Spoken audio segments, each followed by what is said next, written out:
Assalamualaikum dan salam sejahtera. Bersama kami Berita di TV. Jangan lupa untuk follow Facebook Malaysia Deadline dan YouTube Deadline TV. Antara menarik hari ini, kerajaan pertama kali benarkan sekolah guna SNBJ secara percuma. Calon tidak diundang cetus perbalahan.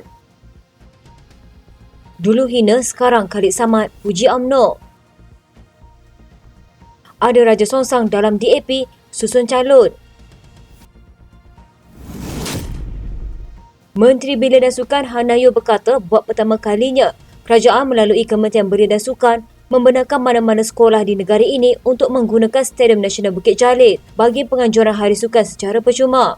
SNBJ yang sebelum ini merupakan gelanggang rasmi skuad Harimau Malaya dan venue untuk penganjuran konsert bakal menjadi padang baru buat pelajar sekolah bermula Oktober ini. Hana berkata tawaran istimewa ini diberikan bersempena ulang tahun ke-25 Kuala Lumpur Sport City di mana semua sekolah dapat menggunakan SNBJ secara percuma bagi tempoh 2 tahun. Katanya pelaksanaan konsep merakyatkan sukan melalui penggunaan fasiliti sukan di bawah PSM telah dipersetujui dalam mesyuarat perbanan itu pada 17 Julai lepas dan kegunaan secara percuma untuk sambutan Hari Sukan Sekolah itu tertakluk kepada kekosongan jadual tempahan. Katanya ini selaras dengan pengumuman sebelum ini bahawa kita nak fokus olahraga sebagai satu sukan pembangunan akar umbi di peringkat sekolah. Saya mahu murid rasai pengalaman berlari 100 meter di SNBJ kerana ia mungkin beri inspirasi kepada mereka untuk menjadi atlet. Hana berkata selain SNBJ, PSM turut memberi tawaran penggunaan secara percuma dua venue lain iaitu Kompleks Sukan Jalan Duta dan Kompleks Sukan Bukit Kiara kepada pihak sekolah.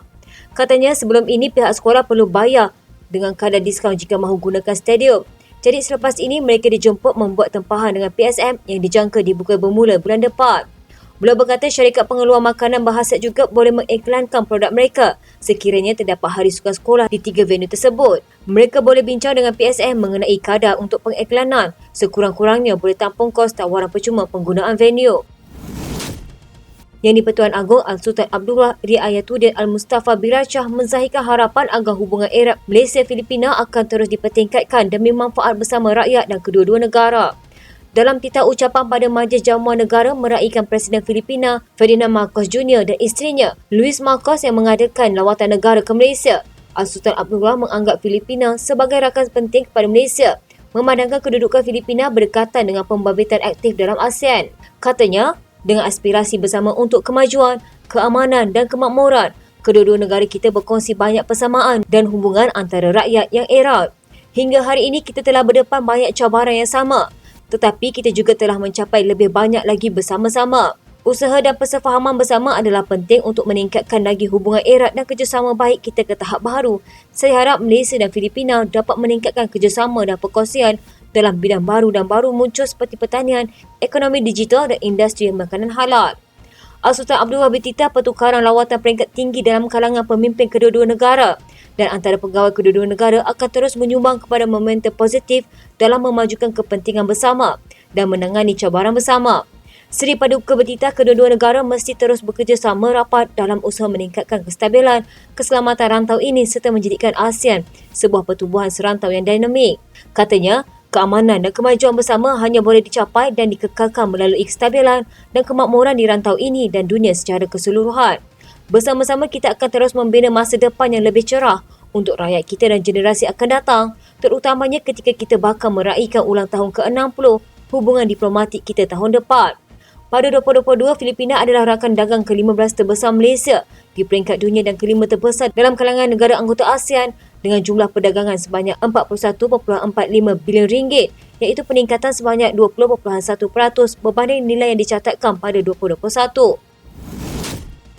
Bekas Perdana Menteri Datuk Seri Ismail Sabri Yaakob berkata jumlah pembeli secara dalam talian di Asia Tenggara dijangka terus meningkat kepada 380 juta orang menjelang 2026 disebabkan arus teknologi dunia yang semakin berkembang setiap hari. Beliau berkata angka itu berdasarkan laporan Barometer E-Dagang Asia Tenggara disebabkan oleh perubahan perniagaan secara konvensional kepada perniagaan secara dalam talian. Katanya, misalnya, sewaktu melakukan lawatan ke Shenzhen pada Jun lalu, saya dimaklumkan industri e-hailing di sana sudah menggunakan drone untuk menghantar makanan kepada pembeli.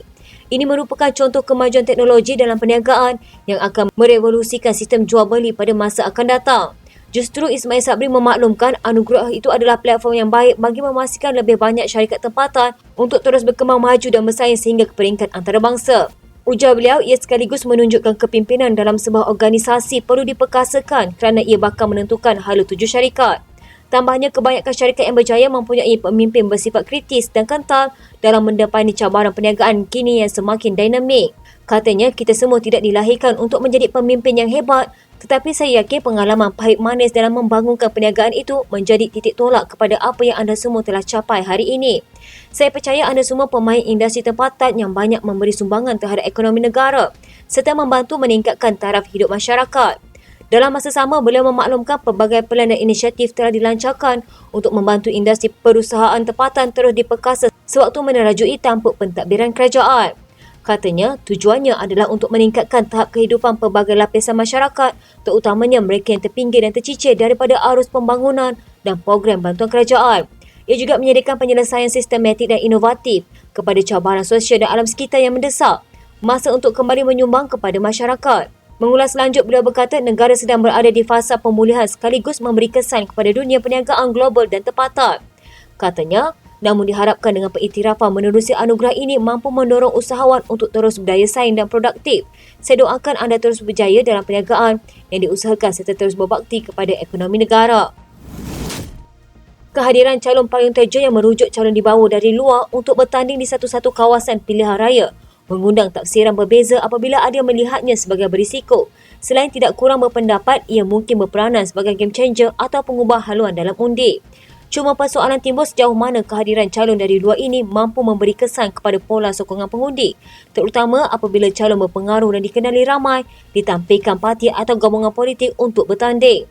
Menyifatkan ia strategi biasa digunakan dalam pilihan raya, penganalisis politik beranggapan pengundi hari ini lebih bijak menilai parti dalam menentukan arah sokongan mereka biarpun faktor personaliti calon juga memainkan peranan tersendiri. Penganalisis politik dari Universiti Teknologi Mara, Mujibur Abdul Muiz berkata bagi parti lama dan tidak berpaksi kepada kehendak akar umbinya, meletakkan calon payung terjun bukan isu besar untuk menarik sokongan pengundi. Katanya untuk parti yang sudah lama dan bertapak kukuh, ini kehadiran calon luar mungkin tidak ada impak sangat. Namun impaknya barangkali lebih sekiranya pengundi di sesuatu kawasan sama ada parlimen atau Dewan Undangan Negeri sudah terbiasa dengan calon atau parti tertentu. Apa-apa masalah mungkin timbul apabila penyandang terpaksa memberi laluan kepada calon lain untuk bertanding atau parti terpaksa menyerahkan kerusi untuk ditandingnya parti lain atas dasar kompromi. Sebagai contoh, kerusi Barisan Nasional diberikan kepada Parti Amanah Negara atau kerusi Pakatan Harapan bagi Parti BN. Ini mungkin ada impak dari segi arah sokongan pengundi. Isu calon payung terjun antara menarik perhatian sepanjang tempoh pilihan raya negeri yang akan berlangsung di 6 negeri pada 12 Ogos ini. Selain calon luar dibawa masuk ke kawasan lain untuk bertanding, calon payung terjun juga merujuk individu yang tiada dalam parti tetapi disenarai sebagai calon mewakili parti tertentu. Antaranya bekas ahli Dewan Undangan Negeri Bukit Melawati yang juga timbalan Ketua Wanita PKR, Juwairiyah Zulkifli yang akan bertanding di Deng Hulu Kelang, kerusi yang dahulunya ditandingi Amanah. Selain itu, Perikatan Nasional turut diuar-uarkan menampilkan bekas kapten skuad bola sepak Kedah, Badrul Bakhtiar untuk bertanding mewakili parti itu di Kedah. Dalam pada itu, Mujibur mengakui suka untuk memuaskan hati mana-mana pihak dalam soal berkaitan calon. Malah berpendapat isu calon tukar atau berpindah kerusi adalah lumrah dalam mana-mana pilihan raya. Sebab itulah beliau percaya kompromi menjadi penawar terbaik untuk memastikan kemasukan calon luar tidak menyuntik masalah seperti bantahan yang akhirnya menjurus kepada risiko sabotaj. Pengarah komunikasi Amanah Khalid Samad yang sebelum ini antara individu yang lantang mengkritik UMNO namun mempunyai pandangan yang berbeza sekarang. Semasa ceramah Pakatan Harapan di Shah Alam malam semalam, Khalid dilaporkan media melabelkan UMNO sebagai terbaik antara 3 parti berasaskan Melayu di negara ini. Amanah tidak seperti Bersatu, PAS dan UMNO, tidak mengenakan sebarang sekatan keahlian berdasarkan kaum atau agama. Portal itu memetik Khalid sebagai berkata UMNO dan PH berkongsi pandangan yang sama iaitu untuk mentadbir dan menyelesaikan masalah rakyat. Katanya Parti Melayu ada 3 yang benar-benar berdiri di atas nama Parti Melayu. Antara 3 ini kita lihat yang terbaik adalah UMNO. Kerana paling kurang dia UMNO faham politik itu untuk apa. Mereka telah berjasa sekian lama. Bagaimanapun difahamkan ia merujuk pada PAS dan Bersatu. Khalid sebelum ini mencetuskan kemarahan penyokong UMNO apabila menggesa yang di-Pertuan Agong menolak permohonan pengampunan bekas Presiden Parti itu Najib Razak. Susulan kenyataan kali itu, Presiden UMNO Ahmad Zahid Hamidi menggesa semua pihak berhenti membuat komen tidak wajar mengenai usaha parti itu untuk mendapatkan pengampunan buat Najib. UMNO Kelantan juga berkata ia akan mempertimbangkan untuk memutuskan hubungan dengan rakan sekutunya, Amanah, jika Khalid tidak menarik balik kenyataan itu dan memohon maaf. Khalid kemudiannya memohon maaf dan berkata apa yang berlaku hanyalah perbezaan pendapat dalam isu itu. Dalam ucapannya, Khalid yang juga bekas Menteri Wilayah Persekutuan turut mengecam Bersatu dan menuduh parti itu sebagai pengkhianat. Katanya semasa Presiden Bersatu Muhyiddin Yassin menjadi Perdana Menteri, dia mengisytiharkan darurat dan menggantung Parlimen ketika wabak COVID-19. Katanya apa manfaat yang datang, tidak boleh ada semak dan imbang, tidak boleh tentukan sama ada yang beliau buat itu terbaik atau tidak, tidak boleh bahas, duduk di rumah demi PKP. Khalid juga menyela PAS dan mendakwa parti Islam itu sudah jauh terpesong.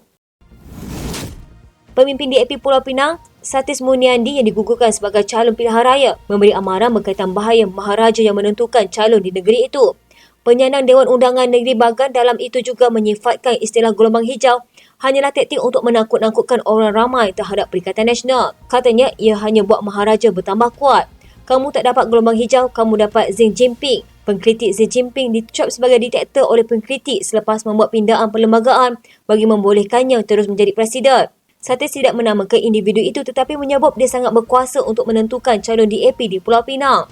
Sementara itu, Satis berkata sepanjang menjadi wakil rakyat sejak 2018, dia memperjuangkan pelbagai isu rakyat. Dalam 5 tahun, saya buat kerja lebih banyak daripada orang yang gagal selama 10 tahun. Saya tidak bawa kereta Velfire dan bawa pemimpin ke sana sini. Saya tidak angkat beg pemimpin itu. Dia juga menolak penjelasan bahawa senarai calon baru bertujuan mengetengahkan calon lebih muda. Katanya, dia sendiri hanya berumur 38 tahun. Sedangkan tambahnya ada dalam senarai calon itu berumur sehingga 58 dan 61 tahun. Katanya memang tiada keadilan dalam politik. Saya terima tetapi saya akan terus bersuara. Sekian berita hangat pagi di TV pada hari ini. Jangan lupa untuk follow Facebook Malaysia Deadline dan YouTube Deadline TV.